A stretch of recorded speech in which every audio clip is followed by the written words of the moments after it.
yanaendelea.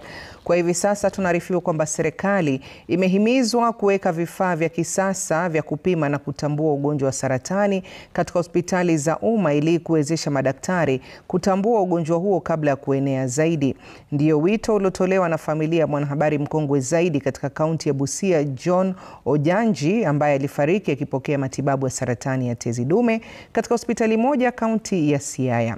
Marehemu alikuwa mtangazaji wa runinga ya Western Nyota na redio ya Bulala FM na alipatikana na ugonjwa huo mwaka mmoja uliopita. Familia yake inasema kwamba serikali za kaunti zimeonekana kulemewa na utoaji huduma stahiki za matibabu ya kitaalam, hali inayochangia maafa mengi.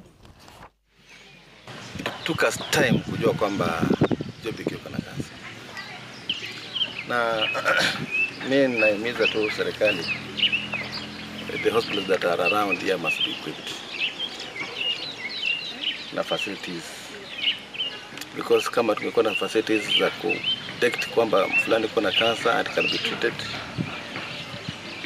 a normal family cannot manage treatment ya cancer. It's very, very expensive.